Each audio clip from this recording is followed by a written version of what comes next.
Welcome to the Word of God, Sower International Ministries Incorporated. It is Christ-centered and Holy Spirit-empowered ministry, teaching the Word of God in the power of the Holy Spirit. Our lesson today is why Jesus Christ is the perfect atonement sacrifice. Jesus Christ is the perfect atonement sacrifice because he was sinless, fully divine, and fully human, and offered himself as a voluntary, once-for-all sacrifice that fulfilled the requirement of divine justice. Unlike the Old Testament, animal sacrifices which were temporary and symbolic, Jesus Christ's sacrifice provided a permanent, eternal, and complete redemption for humanity. His sacrifice fulfilled the requirements of the law, offering a permanent solution to the separation between God and humanity. Meaning of atonement. Atonement derived from the word at-one-ment is the act of reconciling broken relationship, especially between God and humanity, by repairing the rupture caused by sinful wrongdoings, making it possible for harmony to be restored through the act of sacrifice, ultimately leading to forgiveness of sin and unity. It involves addressing the consequences of sin to bridge the divide famously achieved in Christianity through Jesus Christ's sacrifice as the ultimate payment and covering of for sin, satisfying divine justice, restoring fellowship. Here is why Jesus Christ is the perfect atonement sacrifice. Number 1, Jesus Christ was sinless, spotless.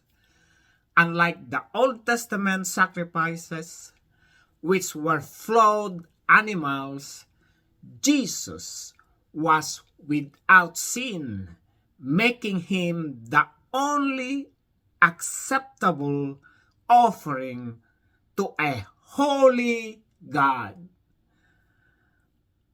The following verses proves that Jesus Christ is without sin. 1 Peter 1:19. But with the precious blood of Christ, a lamb without blemish or defect. In 2 Corinthians 5:21 it says, God made him who had no sin to be sin for us, so that in him we might become the righteousness of God. And the Bible says in Hebrews chapter 4, verse 15, For we do not have a high priest who is unable to empathize with our weaknesses, but we have one who has been tempted in every way, just as we are, yet he did not sin. Therefore, no human being can fulfill this requirement because our blood is stained with sins. Number 2, Jesus Christ was the final, once-for-all sacrifice. Old Testament sacrifices were temporary and needed to be repeated, whereas Jesus Christ's sacrifice was complete and offered only once. According to Hebrews chapter 10, verse 12, but when this priest had offered for all time one sacrifice for sins, he sat down at the right hand of God. This verse tells us Jesus Christ was the final sacrifice. Number 3, Jesus Christ was fully human, substitutionary. To atone for human sin, the sacrifice needed to be human. And Jesus Christ became fully human to serve as our substitute. The Bible says in Hebrews chapter 2 verse 17, for this reason he had to be made like them, fully human in every way, in order that he might become a merciful and faithful high priest in service to God, and that he might make atonement for the sins of the people. Number 4, Jesus Christ was fully divine, has eternal value. As God, Jesus' sacrifice possesses infinite eternal value, covering all sins for all time, unlike finite animal sacrifices. The Bible says in Hebrews chapter 9 verse 14, how much more then will the blood of Christ, who through the eternal Spirit offered himself unblemished to God, cleanse our consciences from acts to lead to death, so that we may serve the living God. Number 5, Jesus Christ voluntarily bore God's wrath. Jesus willingly accepted the punishment humanity deserves, thereby satisfying God's justice. According to Romans chapter 5 verse 8, but God demonstrates his own love for us in this: while we were still sinners, Christ died for us. Jesus Christ's sacrifice is the permanent, perfect, and once-for-all event, in contrast to the temporary, imperfect, and repeated animal sacrifices of the Old Testament. Through this perfect sacrifice, believers are reconciled to God, eliminating the need for any further sacrifice for sin, for human beings, for all generations to come. Jesus Christ's death on the cross is the final and perfect sacrifice for the sins of human being like you and me. What will I do now to be forgiven of my sins? The Bible says in 1 John 1:9, if we confess our sins, he is faithful and just and will forgive us our sins and purify us from all unrighteousness. We must confess our sins to Jesus Christ so that our sins will be forgiven and cleanse us or purify us from all unrighteousness. And according to Acts chapter 4, verse 12, salvation is found in no one else, for there is no other name under heaven given to mankind by which we must be saved. No one can save us except Jesus Christ. And according to Romans chapter 10, verse 9 and 10, if we declare with your mouth Jesus is Lord and believe in your heart that God raised him from the dead, you will be saved.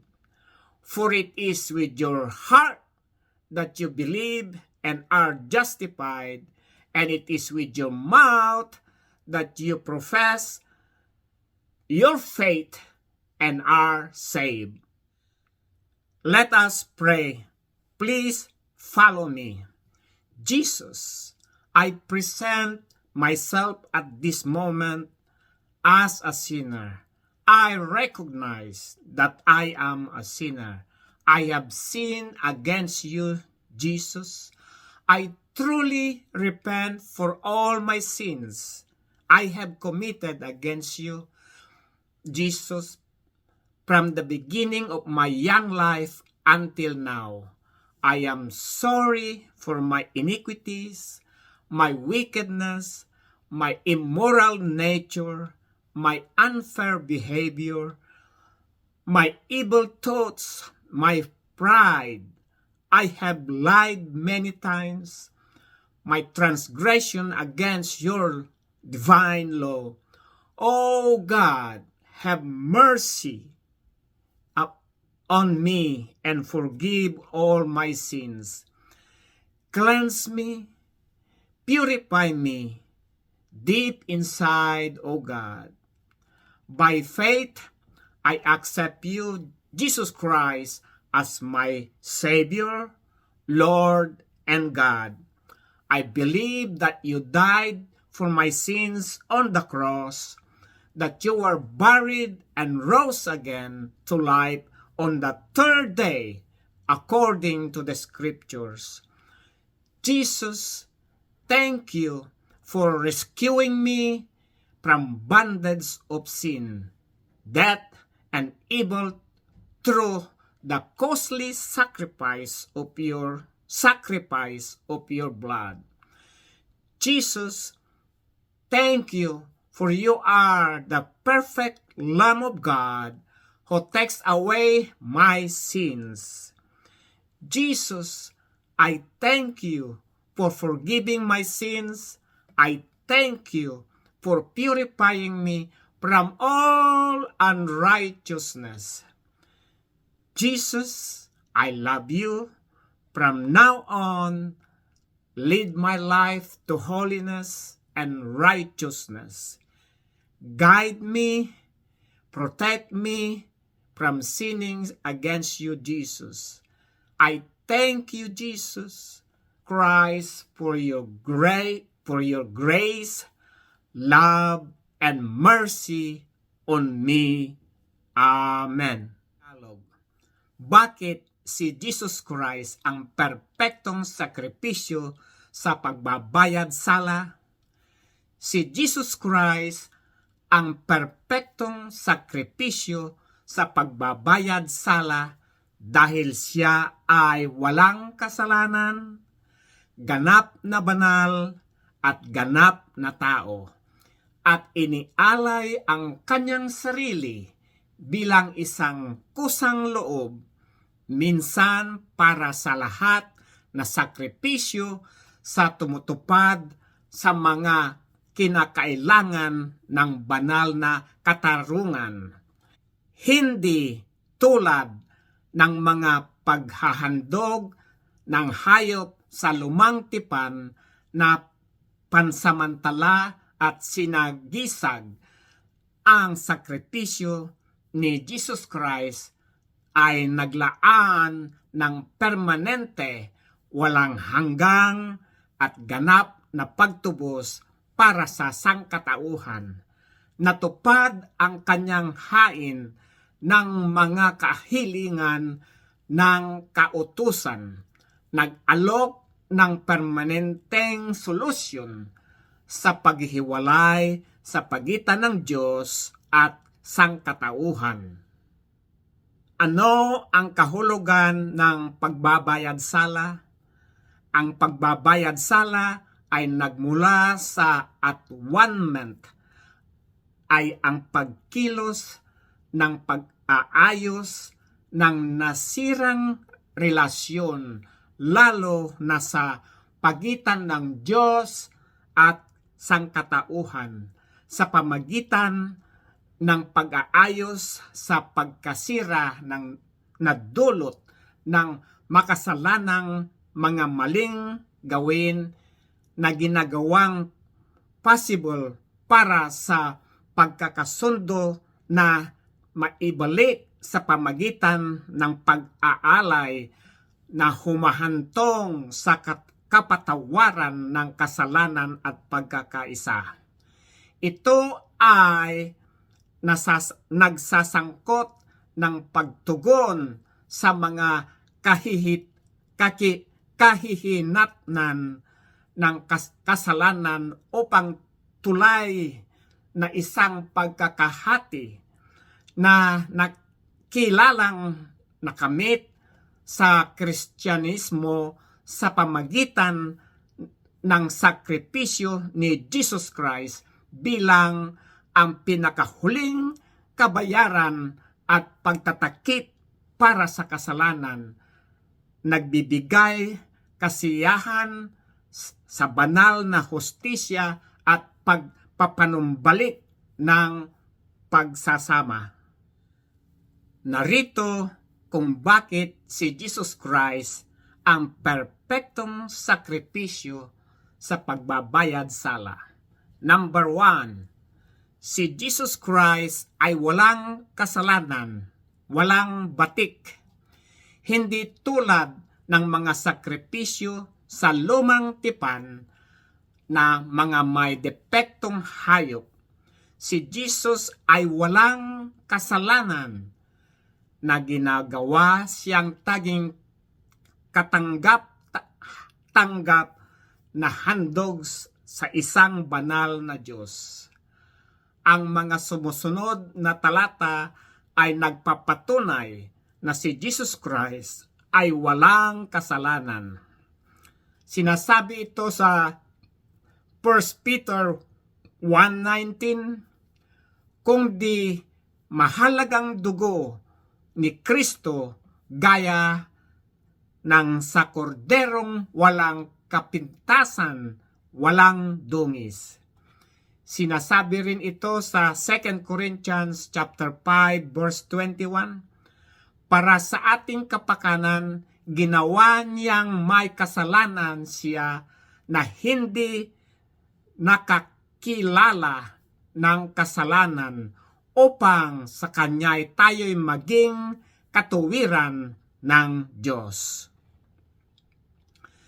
Sinasabi rin ito sa Hebrews chapter 4 verse 15, sapagkat tayo'y mayroong isang pinakapunong pari na marunong makiramay sa ating mga kahinaan, isa na tinukso sa lahat ng mga paraan, gaya rin naman natin, ngayon may walang kasalanan. Sa summary ng mga verses, talagang walang kasalanan si Jesus Christ. Si Jesus Christ ay walang batik. Walang ibang tao ang makakatupad sa pangangailangan ito dahil ang ating dugo ay nabahiran ng mga kasalanan. Number 2, si Jesus Christ ang huling sakripisyo. Ang mga sakripisyo sa lumang tipan ay pansamantala at kailangan ulitin, samantalang ang sakripisyo ni Jesus Christ ay kompleto at isang beses lamang inialay. Sinasabi ito sa Hebrews chapter 10 verse 12, ngunit nang makapaghandog si Kristo ng isa lamang alay para sa mga kasalanan, para sa lahat ng panahon, siya ay umupo sa kanan ng Diyos. Sinasabi sa atin nito na si Jesus Christ ang huling sakripisyo, wala nang iba. Number 3, si Jesus Christ ay ganap na tao. Upang mabayaran ang kasalanan ng tao, ang sakripisyo ay kailangan maging tao. At si Jesus ay naging ganap na tao upang maglingkod bilang ating kahalili. Sinasabi ito sa Hebrews chapter 2 verse 17, kaya't kailangan siya ay maging kagaya ng kanyang mga kapatid sa lahat ng mga bagay upang siya ay maging isang maawain at tapat na pinakapunong pari sa mga bagay na nauukol sa Diyos upang gumawa ng handog na pantubos sa mga kasalanan ng mga tao. Number 4, si Jesus Christ ay ganap na banal, walang hanggang.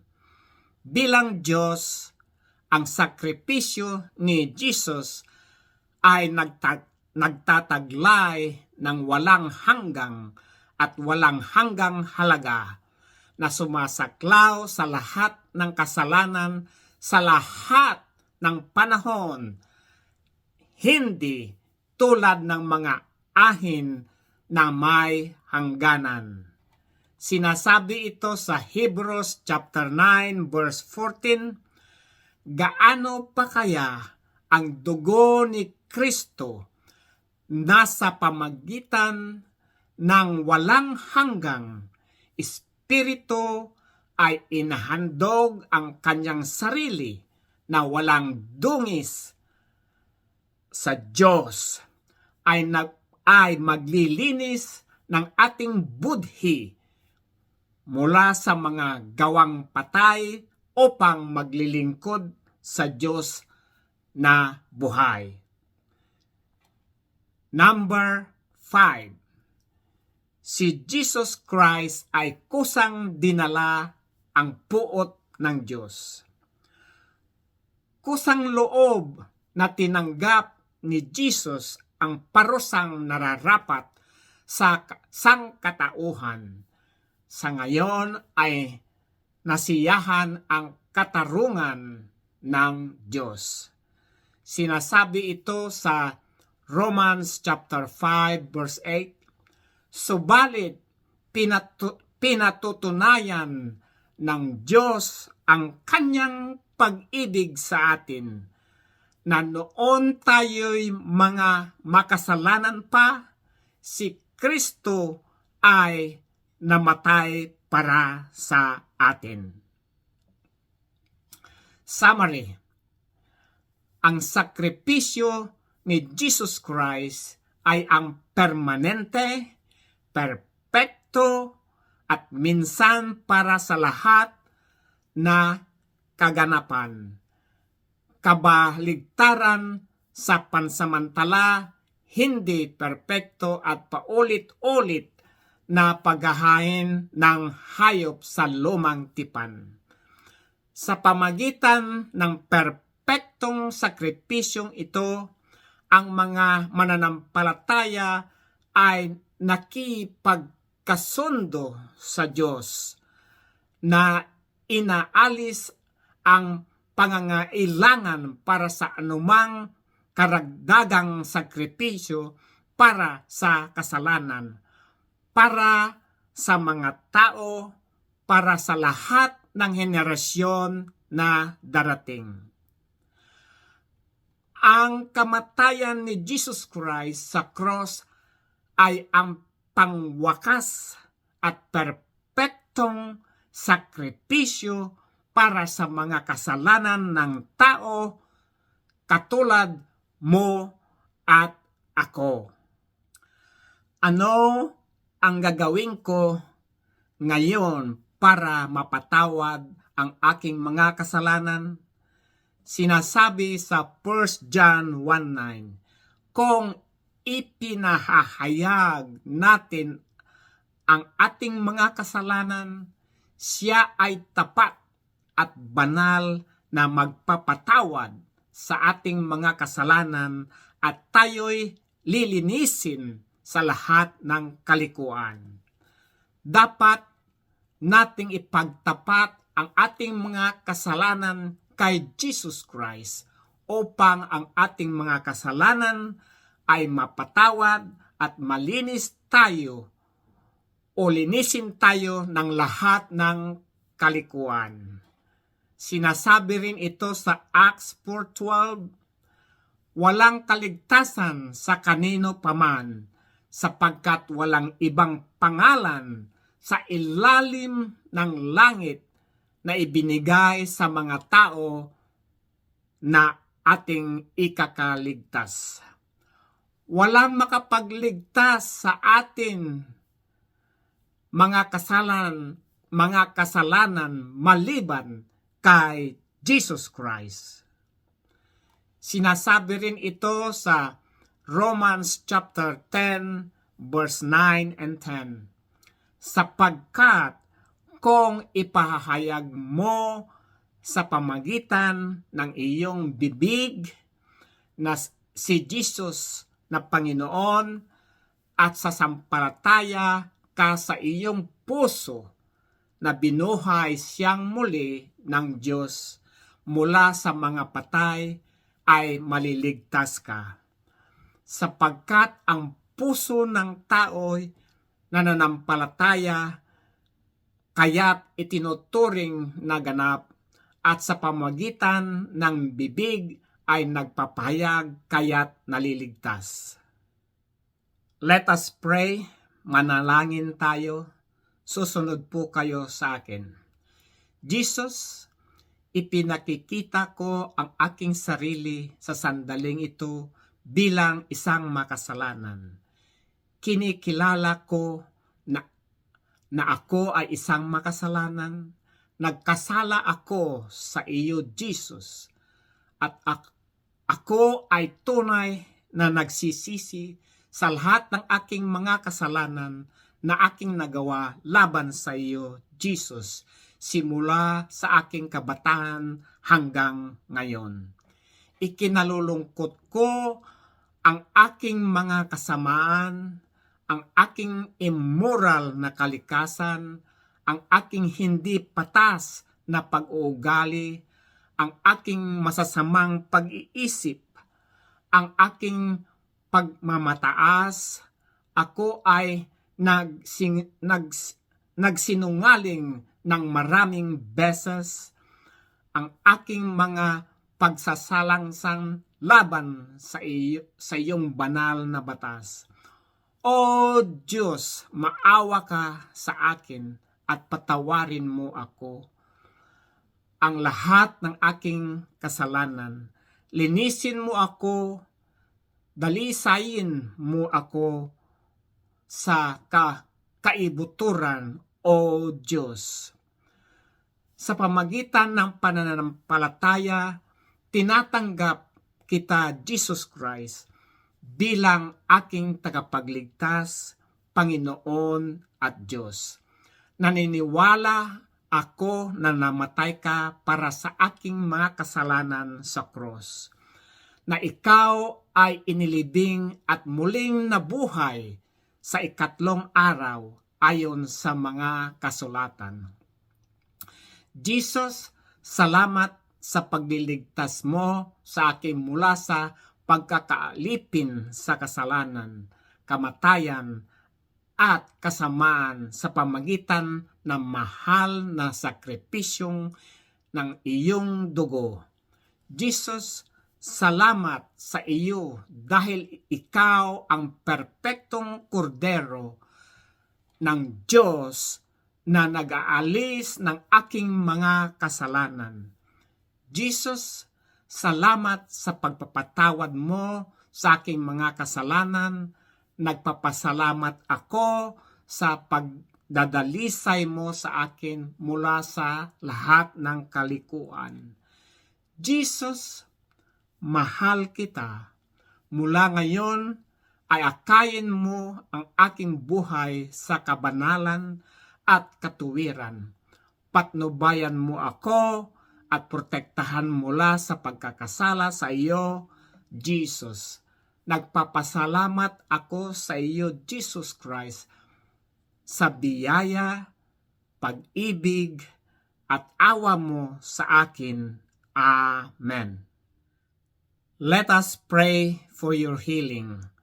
Let us claim these verses, Matthew 4:23 and Hebrews 13:8, for your healing. The Bible says in Matthew 4:23, Jesus went throughout Galilee, teaching in their synagogue, proclaiming the good news of the kingdom, and healing every disease and sickness among the people.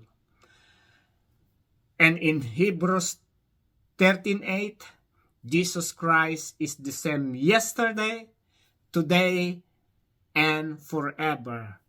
If Jesus Christ heals before, Jesus Christ will also heal today.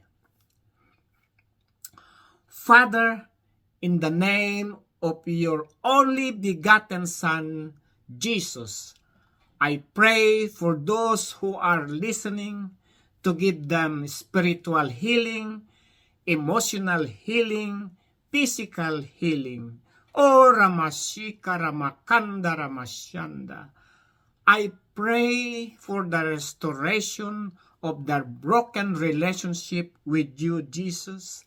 I pray for the restoration of broken relationship between husband and wife. I pray for the restoration for children and parents. Irakaya Shala Masanda. I pray that you will protect them from any kind of sickness, diseases, and viruses. Lord Jesus, for those who are sick with different kinds of cancer, different kinds of heart diseases, high blood pressure, Jesus, rebuke these different kinds of cancer, different kinds of heart diseases, and high blood pressure. Be healed in Jesus' name. Jesus, give them wisdom, guidance, and direction as a parent to be a good example to their children. Jesus, I pray that their children are obedient to you, Jesus, and their parents. Ha Sakaramanda. Jesus, cover them with your most precious blood. Forgive their sins in Jesus' name. Jesus, bless their families. For those who are studying in the elementary, high school, and universities, give them wisdom to have good grades. Lord, I ask for their guidance that they will be successful in their studies and give them a place of work after they finish in colleges, universities in Jesus' name. Jesus, I thank you that you are the same yesterday, today, and forever. Thank you, Jesus, that you heal us today. Thank you, Jesus, for your healing us. Amen. This is the end of our study.